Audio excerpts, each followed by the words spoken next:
Hi, over here from UMB Customs on you new trike owners. Short explanation on what to do when you get your new bike. You're going to want to steer it in the direction you want to go. There's no more leaning and counter steering. It's all steering in the direction you want to go. It's a pull and push type arrangement on the handlebars. You want to keep your feet up. You no longer have to balance the bike, so keep your feet on the pedals. You won't run them over.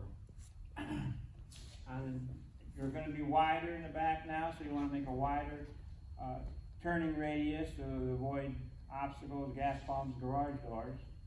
And in the back, you no longer have the saddlebags. You're going to have a trunk. You keep your accessories and cargo in the back.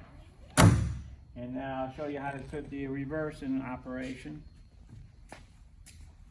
Alright, to use reverse on a Harley, you put the bike in neutral. You pull the lever up to engage the reverse motor, and now the horn button is repurposed to be a reverse button. Press the button down, you will back up. Now, the horn will blow if you don't put it out of reverse and put it in gear. So if I put it in gear,